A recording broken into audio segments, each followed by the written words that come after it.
had snow, we had hail, we had snotty dirt, we had...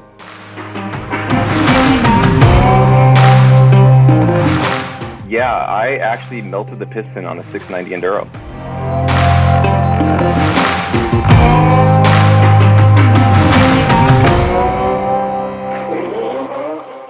And there's a lot of people in this hobby that are getting into it that have no education on.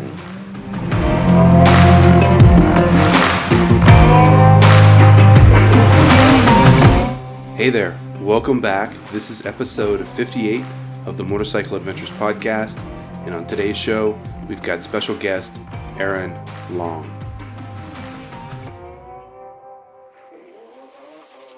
So I got to talk to Aaron for about an hour, and he's a Pacific Northwest guy, but he's a lot like a lot of us. He just loves to get out there, adventure, and explore on his motorcycle. So that's pretty much the foundation for this episode. Listeners, if you're new to the show, please take a moment, rate, review, and subscribe to this podcast. It helps us grow. We would really appreciate it. And this podcast should have been out a few weeks ago. I apologize for the delay, but I've just been overrun with clients and guests, and then we just did our own. I did a ride with my father for about 4 days, so just getting back home and getting settled in and getting ready to knock this out. So I apologize to Aaron, but I do appreciate the time, and I hope you all enjoyed this episode. Weren't you over here? I swear you were over here on like a multi-day ride a year ago or 2 summers ago, and didn't you guys have an issue with a bike? Yep, and I actually just now fixed that issue. Okay, well, why don't we start there? Yeah. So we try to do it at least once a year. We go a multi-day trip. That's what kind of started this whole hobby.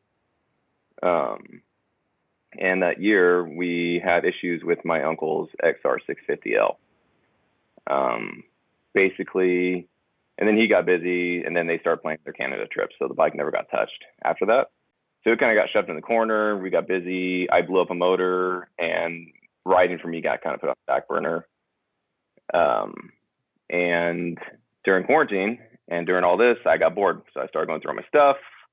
All my bikes were running. So I hit him up and said, hey, bring your bike over. And I spent a couple of days on it, figured out that what was happening to it was that last quarter throttle to it, it would bog out and fall on its face. Mm-hmm. I was suspecting that it was running really rich, see black smoke coming out, and it just wasn't happy. And everybody I was talking to was like, oh, it's tooling. I'm like, I know that works on normal systems, but this doesn't make sense. And I find out the DynoJet kit that was in it for previous owner, horrendously rich. Oh, okay. Nothing but issues. Did a little Googling, did a little searching, just ordered the jets that I thought was going to need for it, and it runs like a top now. Yeah. Awesome. So because of DynoJet and they're wanting to fit stuff safely with over-richening things, it actually, especially living on the coast here, it made it puke on its face. Did you mention that you blew one of yours up, or? Yeah, I actually melted the piston on a 690 Enduro. Okay, something got hot. What's the story there? I don't know how familiar you are with 690s. Their air boxes are notoriously bad for leaking air. Mm-hmm. The air filter is a bad setup. It's basically a street bike air box, in my opinion. They run a paper element. And me coming from playing around dirt background, I wanted to run a foam filter, and I didn't want to fork up $300-something for the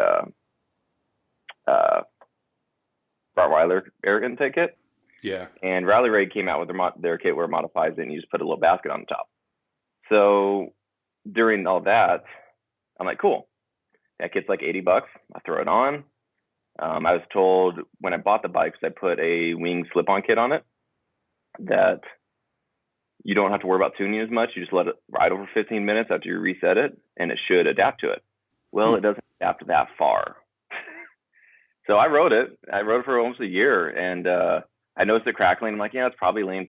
And I took it I ordered a Power Commander, ordered the kit, everything, and it was legit on the dyno getting tuned, and it decided to give it a go. Well, it was better than out in the middle of nowhere, right?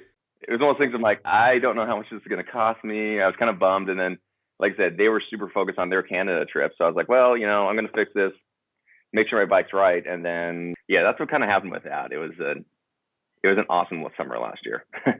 Man, that's tough. But you have the 690 up and running now, or?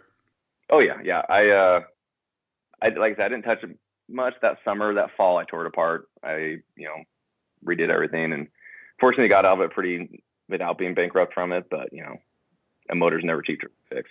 No, and isn't it weird? Sometimes you have kind of serious mechanical issues like that, and you need to step away from it for a while before you kind of get back to, you know what I mean? Maybe months is what I'm saying. Yeah, like I said, it happened in the spring, and so it's basically last summer where I was like, I can't deal with this right now.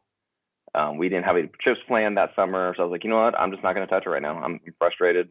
Like I said, I focused on surfing that summer more than anything else. I live on the coast and got back into that heavy. So um, yeah, like I said, it just got put back burnered, and then I wasn't going to let it sit. I'm like, I'm not going to have a nice bike in the corner in pieces. I got to fix it. So you live on the coast. What's that like? Especially like these days with all the coronavirus stuff, and then it seems like everybody wants to go to the coast and just overrun you all with disease. But what's it like growing up there? Yeah, so I actually, yeah, I grew up on the coast. I've been here. I lived in the valley for a couple of years on and off, trying to move out there for job opportunities and stuff like that, and end up coming back. I don't like being around a lot of people. Kind of that's what it came down to. I enjoy my peace and quiet. Um, yeah, I grew up here. I grew up in Tillamook, um, and then when my parents divorced, my dad moved to Pacific City, and that's where I spent a lot of time down there. A lot of time on the beach, a lot of time surfing, a lot of time doing that stuff. And then my mom stayed in Tillamook, and right about then is when I got serious with riding, actually. So if you want to go down that road, I can tell you the whole story. Yeah, most definitely. Let's head down that path of kind of where you got your start riding motorcycles and so on and so forth. So my history with riding, if you count, so I rode quads for a lot of years. Ooh, If you count that, I know, it's ooh, dark okay. subject. Exactly. That's why I was like, I started on that. Like I said, I grew up in Tillamook, so we had Sand Lake just south of us, Oh yeah, yeah, right I've in the been there. dunes, and that's where it all started. And my dad actually worked out there when I was really young, and so I was out there riding when I was like, I don't know, like 7, 8, somewhere around there. So I was out there playing. Fast forward a few years, he shifts to a different area to work, and my parents get divorced years later. My mom decides let's buy quads. Find something she can do with her 14-year-old son, keep him interested. So we buy bikes again, go out there, ride, and from there I rode for years. I had to start off with little 300 EXs, rode those for years, and then stuff to my 400, which is actually I still have it now, and that's what I built from there on. Spent countless hours tearing it apart, rebuilding, doing goofy things to try and make every ounce of power out of that little motor, and to a point where me and my friends were riding pretty hard and pretty like organized. Like we took it way too serious for what we were doing. And that's the point we started actually dabbling in racing a little bit. I had a friend who raced up in Woodland pretty regularly, like every week. He was going up there running, doing the point stuff. And so he got me up there playing around on tracks.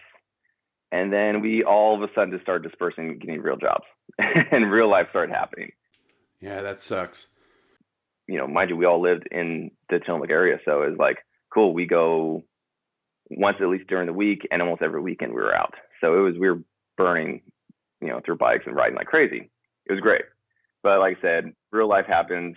One friend moves to Texas. One friend gets married, has a kid. It's just, we all moved on. Moving into like around that same time, my dad actually hit me up, and we both have a background in backpacking and like Mm-hmm. hiking and stuff like that. I spent a lot of time in Sisters Wilderness Yeah. around Geo, and he wanted to do something, and I was really in motorsports at that time. I've always been loved around motors. He hit me up. He's like, hey, how would you feel about getting into, dual sport and adventure riding?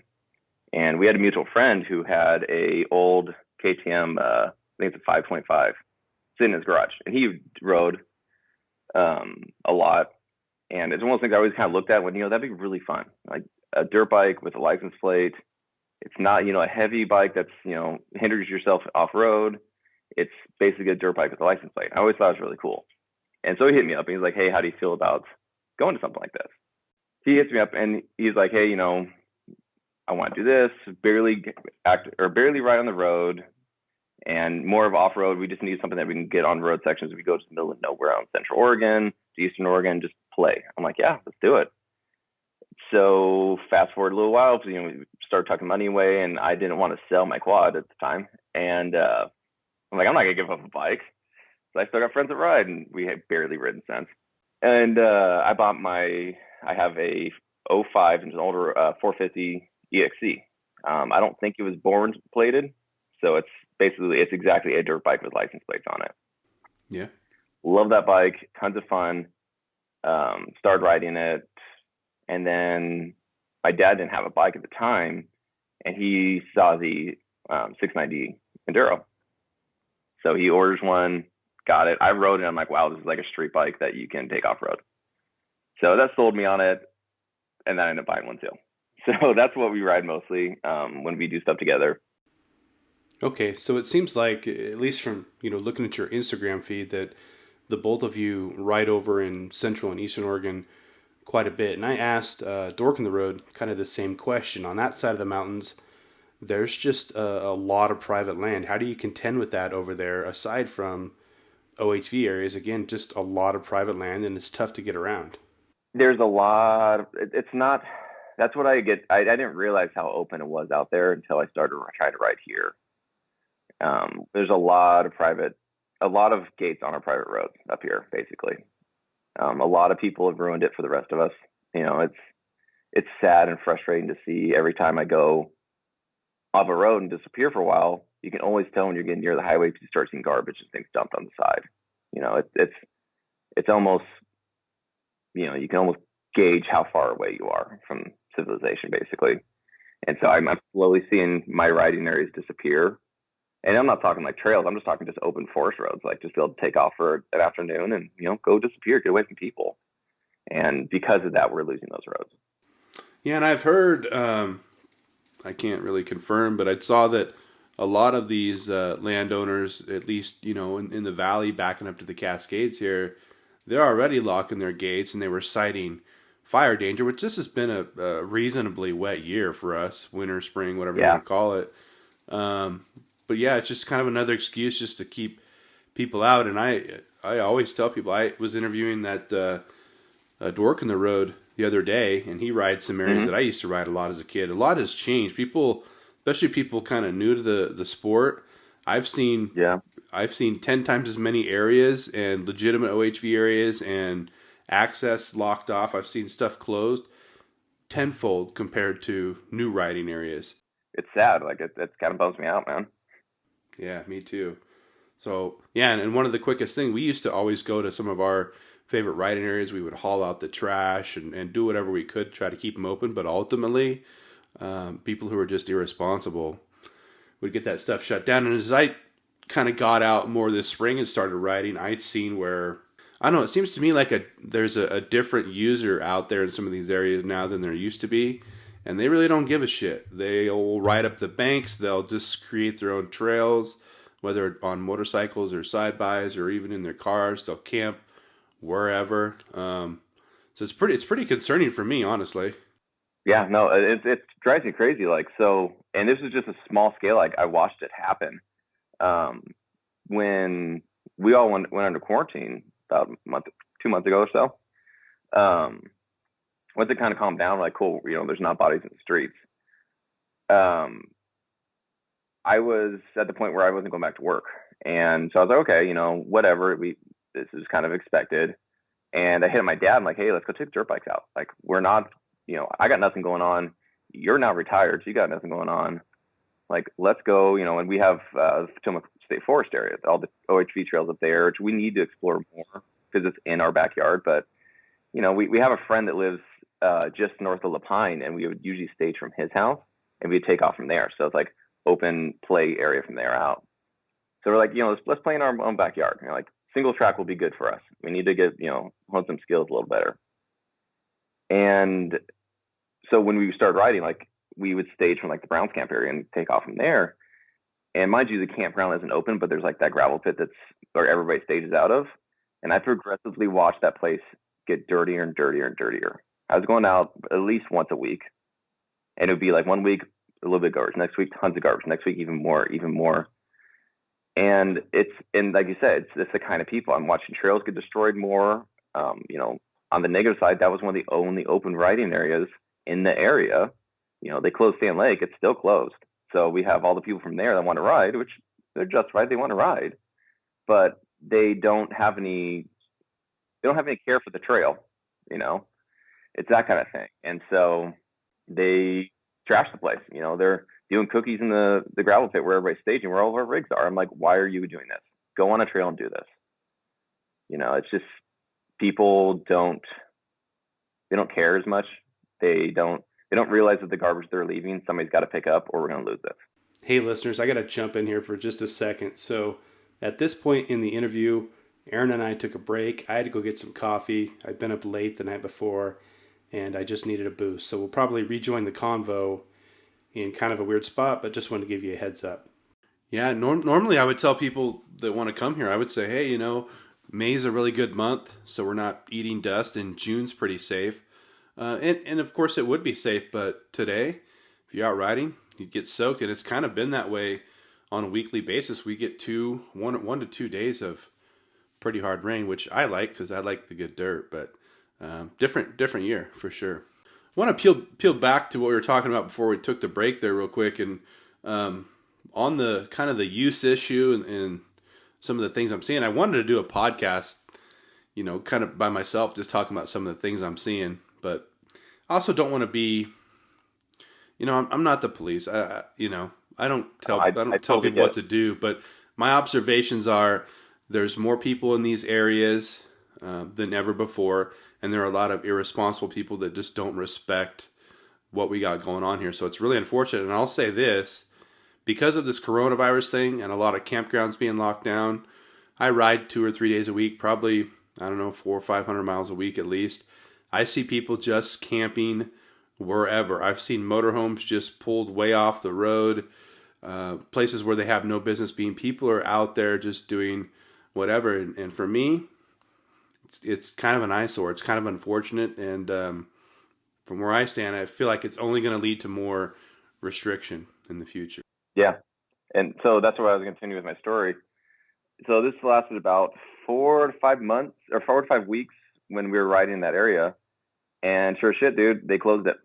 They locked down that gravel lot. They locked down another one.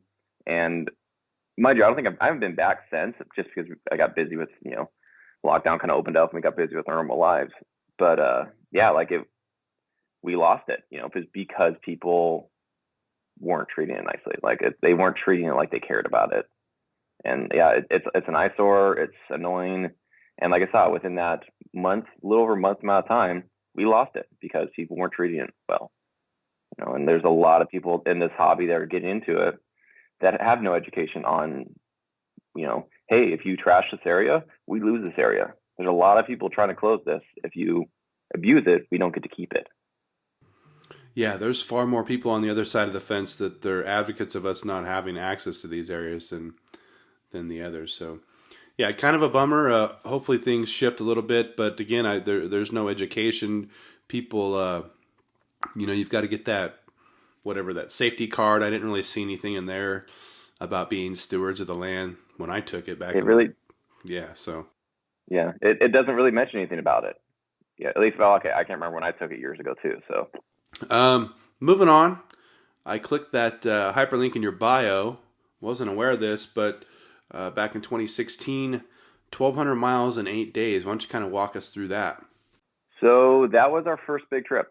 Mind you, we'd ridden prior to that, but that was our first time doing multiple days on the bikes. First time really doing it. Doing what we wanted to do.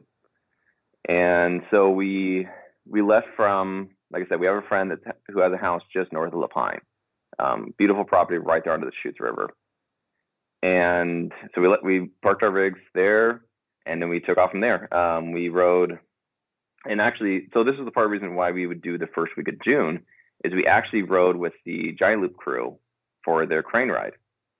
So we would leave Thursday, be out there and crane by Friday, ride their loop or whatever, hang out with them, have dinner, drink. But yes, great time. And if anybody that wants to ride, I think you should definitely do that with them. It's worth it. And then that following Monday, we would continue on. So I gotta rewind back. Just getting there on this trip was actually the time we almost lost gas. Ran out of gas in the middle of nowhere. It was an eye opener. And this is why, if you'll see more current pictures of my bike, I have a giant fuel tank on it because I was like, I'm done with this. We, when you sign up for the weekend, they'll give you a track that's not asphalt all the way there. So there's the north side and there's the south side to it. And the north side, I think, was the fast side. The south side was the slow side. I'm like, well, we got all day. Let's take the slow side. Might see some cool things. So we get going, and we're cutting back and forth, and we end up getting turned around a couple times, and my fuel light kicks on my bike. So I'm like, shit.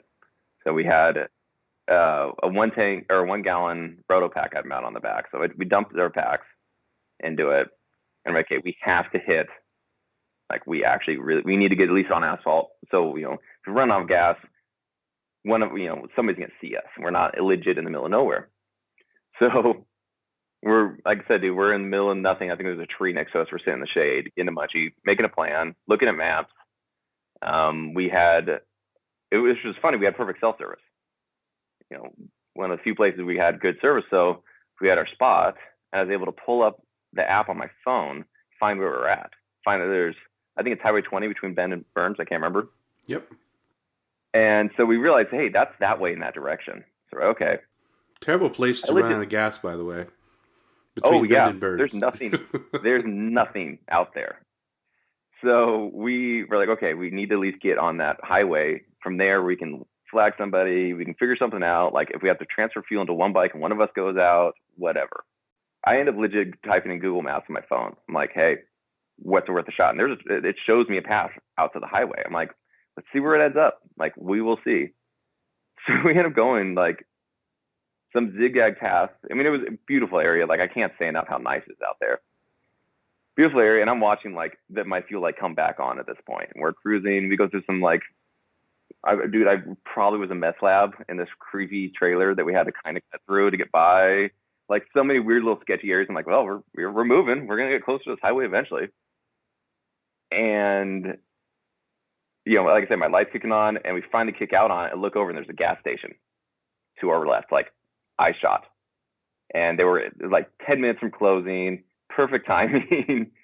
And to find out that's like the only chunk of gas or only pump on that stretch of highway between there and there. Yeah. So we got sometimes it's not open. Yeah. Yeah. We were like, I think it was 20 minutes before they closed. We're like, you give us gas? And like, yeah. And then we just burned asphalt all the way to Burns and then met them and met the guys at the hot springs there and had a great weekend, rode around. That's when my tent flew away. Very rookie move. Like this set the tone for the whole week. It was a great week. All right, listeners, I got to jump in here one more time. We lost connection on the call, but we're kind of picking up right where we left off. So anyway, just wanted to let you know that had a little bit of an interruption, but we're going to get right back on track here with Aaron. So I just threw my gear and my bags and stuff in there. It's in the afternoon, so the wind's not picked up yet. Threw my stuff in there. We go have drinks and food and BS and wherever. Go in the crash. Next day, I threw my giant loop bags in my tent and everything I didn't need, and we did a ride out, and we were coming back for that day. Not thinking about the fact that the wind's going to kick up, mid-afternoon, early afternoon, whatever. So we get back, and my tent's gone. And we find it's up over the fence in the field next to it with all my stuff in it. Holy smokes. Yeah, the wind had taken it away and snapped a couple of poles. And so I was like, oh, this is awesome. So, yeah, I break out, like, whatever. I think I grabbed, like, a tire spoon and a wrench out of my gear bag and duct taped a couple of the poles back together enough to where it held and I could have a tent. So, yeah, stake your tent. No matter what, I don't care now, staking. From there, like we took off, head south, southeast-ish. Went to the Alvord, saw that. Beautiful. I'm assuming you've been there at least a couple times. Yeah, what'd you think of the Alvord? Oh, I loved it. Like, it's weird, but it's beautiful area. Love it out there. There's so much exploring you can do around there that it's kind of cool. Saw a couple wild horses out there, all that fun stuff. And then from there, we went and checked it out. They were screwed around the Alvord a little bit. Everybody on motorcycles got to run around doing wheelies and fun stuff. And we went and had, got to have a cheeseburger at, wow, I'm forgetting that little town just south of Alvord, the little gas station. Fields. Yeah, got to have a cheeseburger milkshake there. And then we started making our way back. And that's where this is where our journey went kind of fun and crazy. So from there, you hit a little bit of asphalt, cut over, and then it's back onto just basically two little dirt tracks and through a field where it is a road, but it's basically service roads for all the cattle out there and all the fields. And sun's going down, so we're like riding in the dark. And I mean, it was a blast, but it was one of those things where like, yeah, this is kind of getting gnarly. It's raining. And the reason we left fields is because we're looking over and seeing dark clouds and thunderstorms. Like, okay, we got to like skirt this, or we stay here, we're going to get hit. And like, we're seeing strikes. I'm like, we got to get moving. So as we're cruising, like, and there's a couple photos on my Instagram, you'll see like, there's a giant thundercloud right in our background, right where we're at, still nice and sunny, but like right there, it's coming at us. So we just basically skirted it the whole afternoon until we got to near the Nevada-Oregon border where it kicks out at. And then we cut over, just basically trying to find somewhere to camp, burning a little asphalt again at that point. And we found this spot, which is at the bottom of this giant overlook. It's a huge, like, giant canyon, then it drops down. And then it's like open playa-ish, kind of, dry dirt. And so we're like, cool, we saw a little road. We'll go down there and find somewhere that's private. We can camp for the night. And at that point, the wind's picking up, and my tent has broken poles. So it's like whipping around. And we're like supporting I took my bike and our friend's bike and like supported it and took paracord and tied the tent up with those to hold it up. So it's like whipping around, about to fall on top of me. And yeah, that was basically the theme of my tent for the rest of the trip. Was like, okay, I got to find a way to hold this thing up. And yeah, continue on. Yeah, we nicknamed that place Jackrabbit Winds because it was crazy windy until the sun went down. And then there's tons of little jackrabbits that popped up around us looking at us like, really? Why are you here? What's going on? Oh yeah, tons of them. It was kind of comical. Like we probably counted 20 of them. I would just peek around, look at you, then run off, do whatever jackrabbit things are. And yeah, continue on from there. Tons of riding. Went down towards like Lakeview and the Fremont Forest stuff, and then we ended up over at Summer Lake Hot Springs. Oh yeah. And so the funny thing is, we got turned around in the Fremont Forest and did not take whatever. So we had a track. It was like Sasquatch tour or something like that. We followed to get us around in there, and we had gotten lost and basically burnt a full tank of gas and ended up back in Lakeview. Yeah, like we burned a full tank of gas zipping around the woods, and we're like, okay, we're exhausted. We left Lakeview and just burned straight all the way till we hit basically until we hit Summer Lake, and we spent the night there. We're exhausted, and I don't know if you've been there. Like, I love the place, and this is before they did a lot of work to it. Hot Springs. Yeah, the hot springs there. Yeah. Before they put in nice little houses, there's just a bunch of old, rusted out Airstream plane around there, and this old barn. I'm like, dude, this is a scene from a murder, like a horror film. Like, we're gonna be killed here. Like, mind you, we're exhausted. We're like, but people were the friendliest ever. They were awesome. They were like, hey, we're just tired. Can we rent, your lawn over there? Like, yeah, we totally understand, blah, blah, blah. And they're like, hey, people with motorcycles, you guys are more than welcome. Park by your bikes, or, camp, pull your bikes up there. Just, don't trash the. I'm like, hey, we totally get it. Had a great evening there. The lady that was working there gave us some beers, just relaxed, and it was good. We had a great evening. I can't say how awesome they are. And from there, if you know the area, you cut up a forest road and there's a ridge that goes along the top, and it's a beautiful view, looking over the Summer Lake, lake as it's dying. Yeah, Fremont Point. Yep, Fremont. And cruised up that, awesome ride back, and then dropped back into. So yeah, we did go. I'm getting two trips mixed up actually. So from there, you get into Silver Lake, I think. Yeah. And from there, there's these really long, like, our goal most of the time when we ride, like, mind you, we can do asphalt, is we try to stay away from driving on the highway. So from there, like, we hit Silver Lake, and there's these really long straight roads that they're gravel. And it's just as far as you can see. So we're cruising these. You go from Silver Lake exactly straight over these rolling gravel hills all the way to Cabin Fort Lake. Rock. No, Fort Fort Rock, Rock. yeah. And Yep.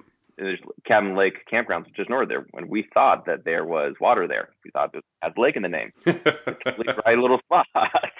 We're like, oh, cool. There's water there. We'll be good. And we rolled like, because we're like running out of water. We got fuel, but we're like, we got to pump and filter. We can get water out of any source. It doesn't really matter. And we roll up there. I'm like, there's nothing. This is like legit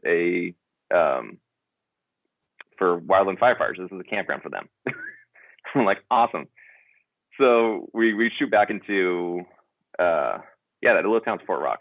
Yeah, we're shooting Fort Rock, buy a couple bottles of water, and the fun thing about doing strips is you always need gas. And all these little gas stations have like random canned foods and stuff like that. So we always have a food source, and it's kind of fun to like, okay, well we have this, this, and this. Let's make something out of it, jokingly. So we got some food and got some beers, and we head back there and had a great night. Watched a beautiful thunderstorm off to the side.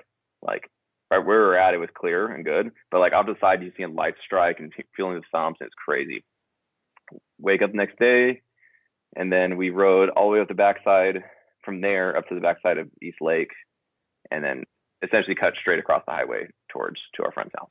So yeah, that was our first trip. It was tons of fun. Like that really set the tone for how we rode and where we ride and stuff like that. And we've done a couple trips close to that. So essentially we rode the south side of the OBDR coming back up. Mm-hmm. And so our next year plan was to ride the north side. So like, cool, we're going to go from Crane and cut back, and then we're going to go up to the north side. And that was one of the years that we, like this year, June was not dry. And that was when we were like, yeah, we're riding on the asphalt a lot, trying to get point A to point B without drowning. Sounds like you've pretty much ridden, the bulk of the Oregon BDR. Moving forward, do you guys have plans to get out anywhere else or any other states, anything like that? This is my problem. I have too many hobbies. Same with everybody else that I ride with. So, surfing and riding is basically what we do on top of other things. And then jobs and life. And, with my job, I work 3 weeks and then I'm off for 3 weeks. Wow. So, which is great, but I'm gone for that 3 weeks. You got to realize that, like, when I'm gone, when I'm working, I'm gone. So, friends and family miss me. So it's really hard to be like, yeah, I'll be gone. And I'm gone. It's so cool. I've been gone for 3 months essentially. And so it's kind of hard sometimes, but, got to take the time when I can take it. Okay. So doing like that is, so this last year's been kind of slacked back on the riding, just because we've been busy. Yeah. I mean, it's life. Yeah, exactly. Life. I'm not saying I'm done, but I'm definitely, this year's going to be back on the bike more. And fortunately with the lockdown and Corona, all that, all my summer plans are shot. So I think there's going to be a lot of spontaneous takeoff and ride, spontaneous, barbecues at the house with friends. It's not like every single minute we have something going on. So, which is nice. Like, I think it's kind of the positive that's come out of this. It's going to be a lot of, hey, I got nothing going on this weekend. Let's disappear for a few days. I know you work in Alaska, and I try to talk about that with people that have been there. Yeah. When we're on the show, we don't have to talk about your job or anything like that. But what's it like up there comparatively? Referencing Oregon versus Alaska. Well, so first off, I have explored a little bit in Alaska, but not nearly as much as I should. Like I said, a lot of times it's like, hey, I need to get home for this, I need to get home for that. Timing is it's just busy. But for the comparative to like the Prudhoe Bay area versus like here is day and night. There's an ocean next to me, but I call it the North. It's called the North Slope, and that's misleading to a lot of people because it is the flattest place you can go. Like you can see the Brooks Range, which is I think like 60 to 100 miles away from me. On a very clear day, you can kind of see a little lump in the distance. That's all it is. From there, it's nothing as far as you can see. You see facilities and stuff like that, and that's about it.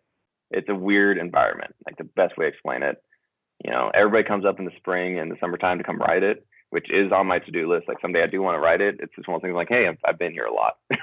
It's kind of low to want to get there. Like I do want to make the journey to it, but to get to the location, I can't express this enough. It is the most disappointing location you could probably go to. There's not much there. It's a work camp. Like honestly, like it is cool seeing the being at the top of the continent. That is cool. But I I guarantee you the journey there is way cooler than the location, honestly. Yeah, that's kind of it for me. The ride up through Northwest Territories and Canada and everything to get up there. I think that's it. I'd even entertain. I think personally going up there, and if it was possible, just to rent a bike up there and obviously ride to the circle and then just come down, or something like that. I don't know if I'd want to do it up and down, and I don't know. Once you get up there, you would know better than me. I think there's kind of one main route. It's not like you can, select a bunch of different roads like we put a route together around here and go the same place and go 7 different ways. I don't think you have that option, right? No, they really don't. Like, there's one main road going up there, and then it's like one main road go back. There's really not much to it, and it would be cool to do. Like, I'm not discrediting 1 ounce. Like, I want to do it. It's on my list. Like, I would love to make the trip. It's just like cool. It's pretty limited on what you have. Like, I like doing loops. I don't like coming back the same way I came. So if I can build a track or set up a way that we can go out somewhere cool and then come back a different direction, end up at the same place, awesome. That you don't get. So like it's cool. Like it's definitely one of the cooler areas I've been to. Just the weather and the exposure up there is amazing. Between the 24-hour daylight really messes with me when I first moved up there, or first started working up there. So I got the job up there early spring. So like I had a bit of snow, and then like it started to break up, and then when I got there, like I'm used to living on the Oregon coast, so the ocean is always west, and the sun always falls that way, rises in the east. It's the way it is down here. There, it threw me off, is the ocean is north of me, and the sun's taking laps above my head. I'm like, I am totally lost right now. It threw me way off. I used to work with a guy, and I think he was up there maybe in the 70s or the 80s, but he talked The about Wild West days. Yeah, so he talked about it being kind of dangerous in respect to even animals coming in there. Is it like that still these days? Yes and no. So I'll explain what I do. It's not a secret. So I'm a mechanic by trade. I'm not in the oil. I'm in the oil industry, but not really. If that makes sense. I'm a mechanic by trade. I worked at a Ford dealership prior to getting up there. During that time frame, I was basically, the dealership life sucks. I was trying to get away from it, and I had a coworker that went up there and talked to him. I actually had no idea that I was in the Arctic Circle. It was actually kind of funny. Like I didn't know, and I was like, whatever, man. It's a fleet gig. It's not flat rate, and I get 3 weeks off the time. Sign me up, hook me up. Like I'll do it. So got the job, headed up there, and I've been up there for just over 6 years now. And it's a great gig. Like I'm not complaining. I work on BP's. Well, it was BP. It's gonna be different companies shortly. On their fleet of F-150s to 550s and a handful of Dodges.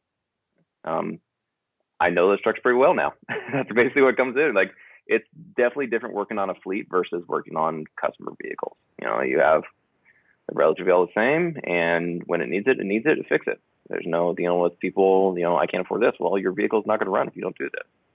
There's none of that anymore. So it's just nice. Like it's just the job. I go up there, I work, and I come home, and I forget about it, and I do whatever I want at home, kind of thing. Like it's a cool gig. So are you flying up there every 3 weeks? Is that how that goes? Yeah. So I fly up to Anchorage, and then I fly from Anchorage to Prudhoe. Okay. So, yeah, fly out of PDX and then up to there. But yeah, when respects to like wildlife, when you're asking, yes and no. There is a danger, but everything just kind of leaves you alone. There is bears. I've seen twice, and one of them actually. So I actually have kind of a cool story about a bear.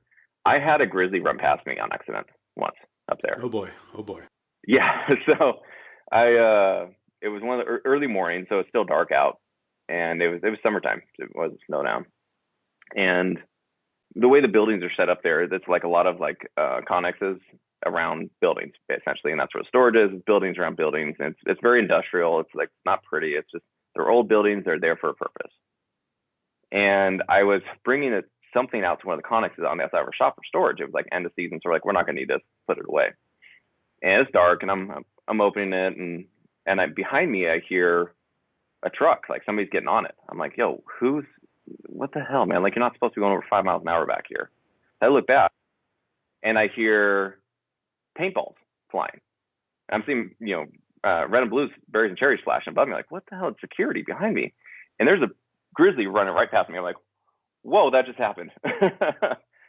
So I'm looking around, like, what the hell? And then there's this big, we can hear his paws thumping on the ground, running, and they had seen me, so they're trying to deter him from coming towards me with paintballs. Wow. Yeah, they have like pepper paintballs that they launch out just as a deterrent. So yeah, that's my one bear experience. I've seen a couple of out there. One of the cooler things I've done up there, and that has seen more of the field, is I actually joined the Spiller Swan system up there about a year ago now, and I'm used to working in my little box. I've spent a handful of years just try to work on this truck, drive out to here, drive back, work on the next truck. Pretty boring, but it kept me busy. I've now seen more of the field, and so we're playing around on airboats, seeing cool things, seeing muskox. I've seen a lot of caribou, stuff like that. It's really cool getting out and seeing in that environment where, like you're saying, it's really nice getting away where there's nobody around. Well, yeah, there's nobody around.